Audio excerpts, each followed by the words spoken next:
Welcome, dear listener. Tonight, we are going to a place where time slows to the pace of a turning page, a place where voices are not spoken aloud, but are stored in ink and thread, in leather and dust, waiting in the quiet to be awakened by a wandering eye. Tonight, we are going to the library, but not just any library. We are going to the idea of the library, the sanctuary of the silent word. We will wander through its many rooms, from the first marks pressed into earth to the silent glow of a digital screen. This is a story not of loud histories, but of quiet preservation. A story of the human urge to whisper across centuries, to say, I was here. I wondered about this. Remember me? And most of all, this is a story about the peace that can be found when the only sound is your own breath. And the only company is a universe of thoughts, patiently sleeping on shelves. So, as you settle into your bed, let us first build the walls of our own personal reading room.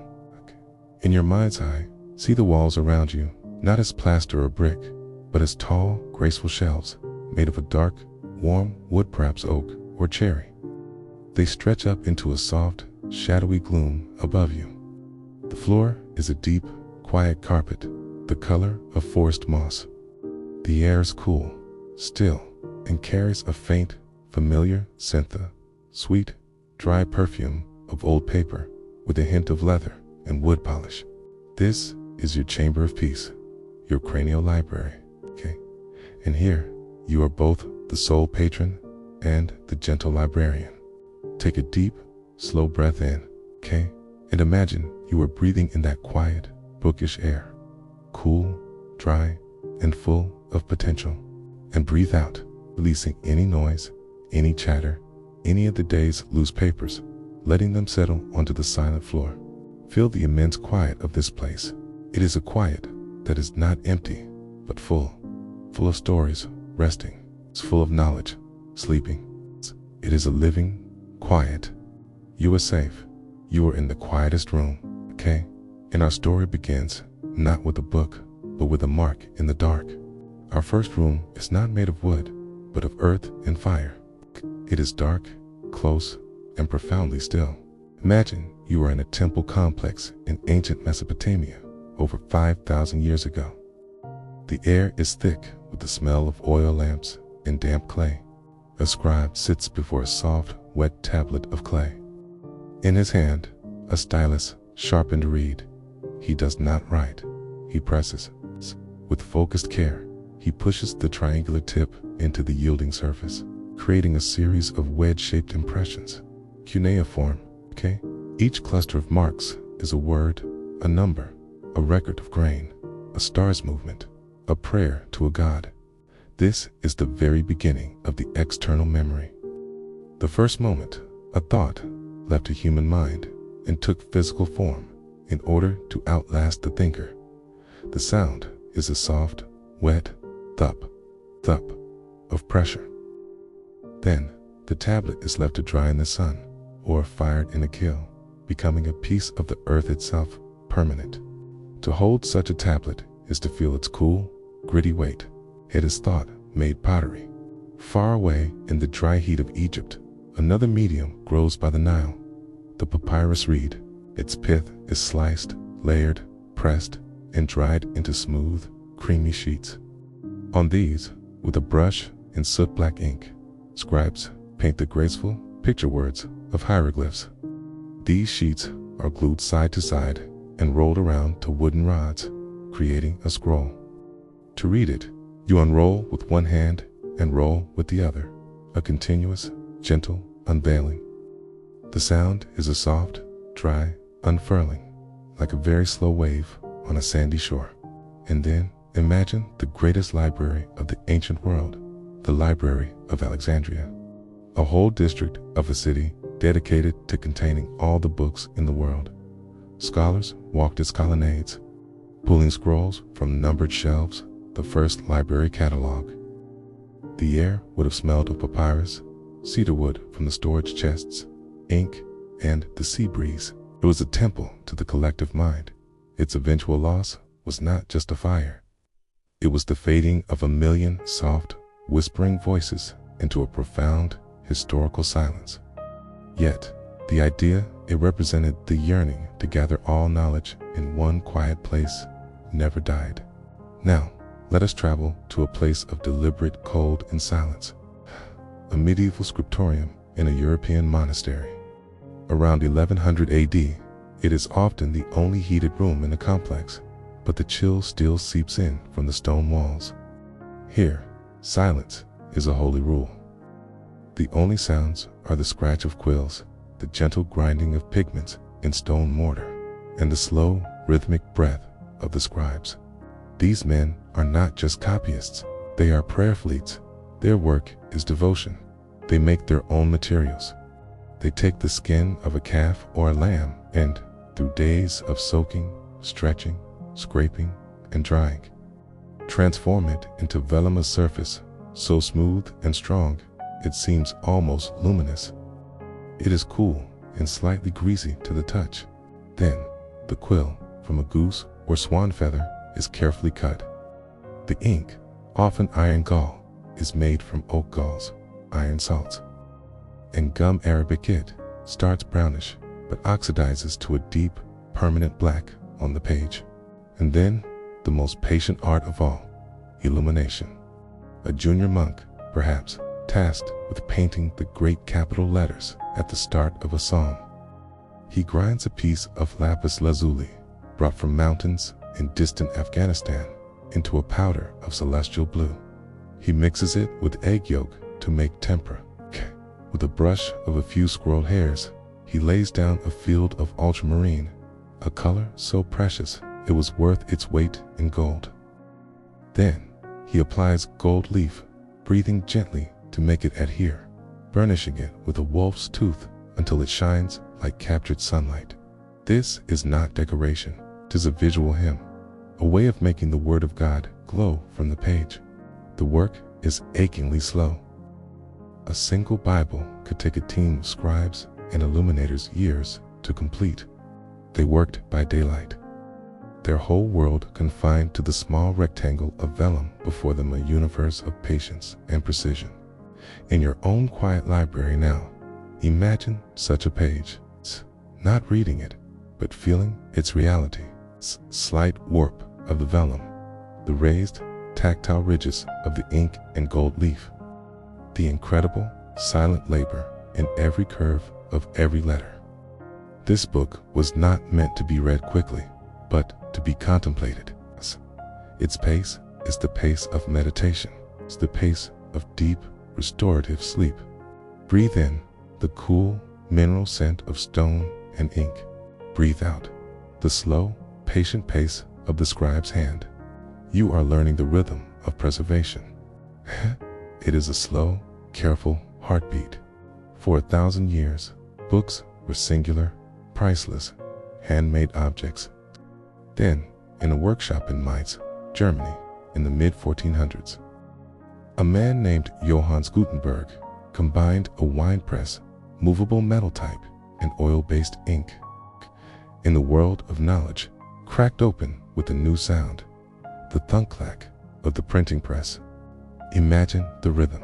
The compositor, his hands black with ink, carefully picks individual metal letters from a case, arranging them in reverse in a composing stick. The form is locked into the bed of the press. Ball of ink, made of soot and linseed oil, is dabbed onto the type. A damp sheet of paper made from pulped linen rags is laid carefully on top. The pressman pulls the great lever. There is a deep, satisfying thunk as the platen presses down, followed by a clack as it is released. He lifts the sheet. On it, in perfect, sharp black ink, are hundreds of words, all identical to every other sheet that will be pulled from this form.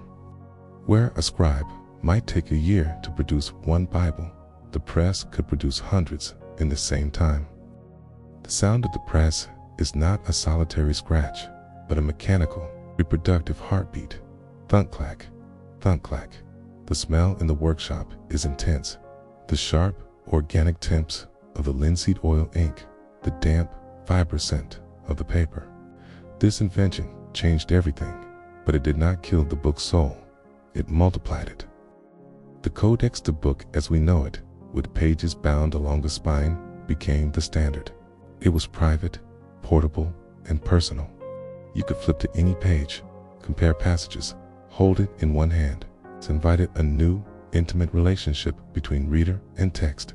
Now, step forward a few centuries into the private library of a Victorian gentleman. This is a room of masculine quiet. The walls are floor-to-ceiling shelves, heavy with books bound in dark calfskin or Morocco leather, their spines embossed with gold titles that gleam in the firelight. There is a globe in the corner, a large, polished oak desk, and a high-backed leather armchair. The air smells of wood smoke, leather, pipe, tobacco, and that sweet, vanilla scent of aging paper, the lignin in the paper breaking down, releasing a compound also found in vanilla beans. It is the smell of gentle decay, preserving wisdom. Here, reading is a ritual. The slice of a paper knife to open uncut pages, the weight of the book in the lap, the soft crack of the spine giving a little, the search for a ribbon bookmark. This is not hasty consumption. It is a conversation, slow and deep, with an absent mind. It is the very model of focused, undistracted thought state we now call flow, but which was simply, then, reading. In your mental library, you might have a wing like this, a section of dark, rich leather and gilt. The books here feel important, weighty. They contain not facts, but worlds. Pull one down now in your imagination. Feel its solid weight. Open it. Hear the soft complaint of the binding. See the dense, beautiful type on the creamy page. You don't have to read the words, just appreciate the object. Machine for holding time. Breathe in, sophisticated, sweet, tan smoky perfume of the old library. Breathe out, and feel the dignified, quiet intellect of that space. You are in the company of patient, deep thought.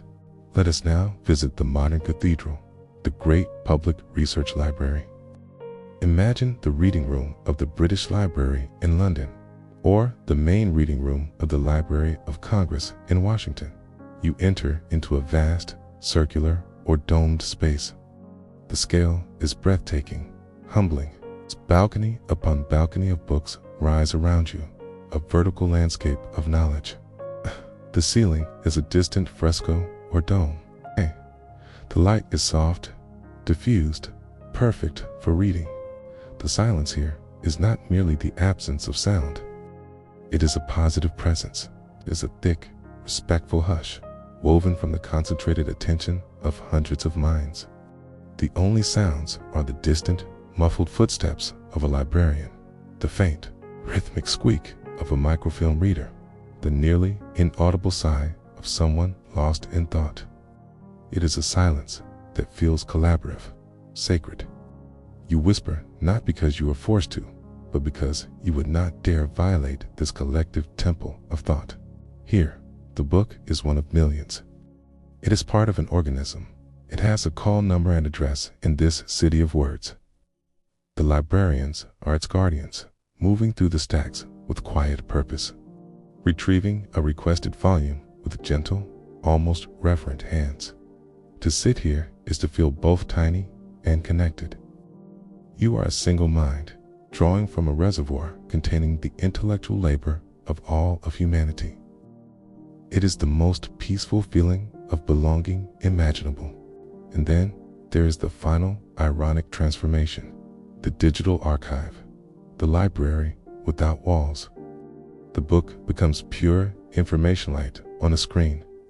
The scent of paper and ink vanishes, replaced by the neutral, cool smell of electronics and filtered air.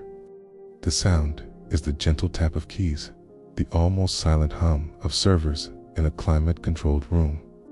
These servers hold terabytes of data, entire libraries compressed into spinning disks or flashes of silicon. The knowledge is ethereal, accessible from anywhere, yet strangely disembodied. Yet the purpose remains unchanged. preservation, access, quiet contemplation. We still seek the quiet room, even if it's a pair of noise-canceling headphones in a busy cafe. The human need to focus, to dive deep into a single stream of thought amidst the chaos, is the same need that built the monastic scriptorium. Now, return to your own personal mental library. You have visited the clay tablet, the scribe's desk, the printer's shop, the gentleman's study, the great dome of knowledge. All these spaces, all these forms of the book are represented here in your own mind. Your memories, your learnings, your stories, they are all here, shelved in their unique sections. Some are like clay tablets, foundational, sturdy, emotional core memories. Some are like illuminated manuscripts, beautiful, detailed, cherished moments, gilded with feeling. Some are like printed novels, long narrative streams that make up the story of your life. Some are like reference texts, facts, figures, skills you can call upon. And some are like the digital archive, fleeting, recent, not yet fully integrated into the permanent collection. Your mind is the greatest library ever assembled, okay? And like any great library, it requires a period of closure, okay? Time when the lights are dimmed, the doors are locked, and the silent work of maintenance and integration can begin. This is sleep. Tonight, you are the librarian, and it is time for the nightly ritual of shelving. Breathe in the collective quiet of all the libraries in history. Breathe out, feel your own mind's vast, peaceful architecture. You are home in the archive of you. The story of the library is told. Now, it is time for the most important ritual, preparing the library of your mind for the night. We will go on a final, gentle tour of your inner shelves, not to read, but to tidy, to put things in their rightful place, so that perfect quiet can reign. Close your eyes. You are standing at the entrance of your own beautiful mental library. The lights are soft and warm. The air is perfectly still. Take a slow walk down the main aisle. You are in the recent acquisitions room. This is where the thoughts and impressions of today have been hastily dropped. Stew them. They are like books left open on tables, papers scattered on a desk. One by one, pick them up. Here is the mild worry about tomorrow's task. It's a slim, gray pamphlet. Okay, give it a title. Concern for the morning. Find a shelf for it, perhaps a section labeled Tate Earring. Place it there, neatly. Will be there in the morning if you need it. Here is the lingering fragment of a conversation. It's a piece of loose leaf with a few scribbled lines. Smooth it out. Title it Unfinished Exchange. File it in the social archives. It does not need resolution tonight. Here is a moment of joy from the day alive, a glimpse of something beautiful.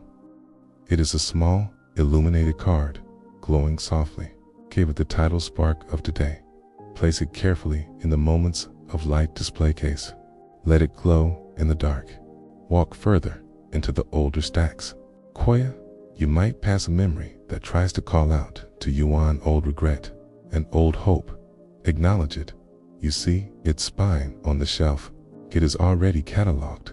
It is already part of your collection. Okay? It does not need to be taken down and reread tonight. Okay? Gently ring your finger along its spine. A quiet acknowledgement. I see you are there. Okay? That is enough for now. Move on. Your footsteps are silent on the carpet. The only sound is your own slow breathing and the faint, woody hum of the shelves themselves. Now, find the deepest, most comfortable corner of your library. This is the resting reading room. In it, there is one perfect, overstuffed armchair, upholstered in soft, worn velvet, the color of midnight blue. Next to it is a small, low table. And on the table, there is not a book, but a single, blank volume. Its cover is smooth, cool, and dark. Sink into the chair. Feel it embrace you. It is designed to support every part of you. Reach out and open the blank book. The pages are not paper, but something softer, like cloud or thick mist. They are empty. This is the book of what comes next, the book of sleep. The story that has not yet been written and does not need to be written by your waking mind. Your only task is to gaze at the blank page, not to fill it, just to appreciate its peaceful potential, its quiet openness. As you look, the blankness begins to soften, to glow with a very faint, silvery light. Like moonlight on fresh snow, it is not blinding, it is soothing. This light is the light of cognitive rest, the light of the mind doing its silent background works, sorting, integrating, repairing, grading without any direction from you. Feel your awareness beginning to gently detach from the librarian. You are no longer the curator. You are becoming the library itself, the building, the shelves, the quiet, dark space that holds everything safely, the gentle, rhythmic thunk-clack of the ancient press, the scratch of the scribe's quill, the rustle of the papyrus scroll, the creak of the great wooden shelf. Let these sounds blend together now into a single, soft, soothing drone, the white noise of preserved thought. You are floating in the center of your own quiet cathedral. The shelves recede into a peaceful, shadowy infinity above you, below you, all around you. Every book is safe. Every story is resting. Every memory is perfectly in its place. There is nothing to do, nothing to find, nothing to solve. There is only the profound, glorious, and deeply nourishing quiet of the library after hours. The lights are beginning to dim on a long, slow fade. The silvery glow from the blank book is the last source of light, and it is gently softening, softening. You are the quietest room, and it is time for the long, silent night of restoration.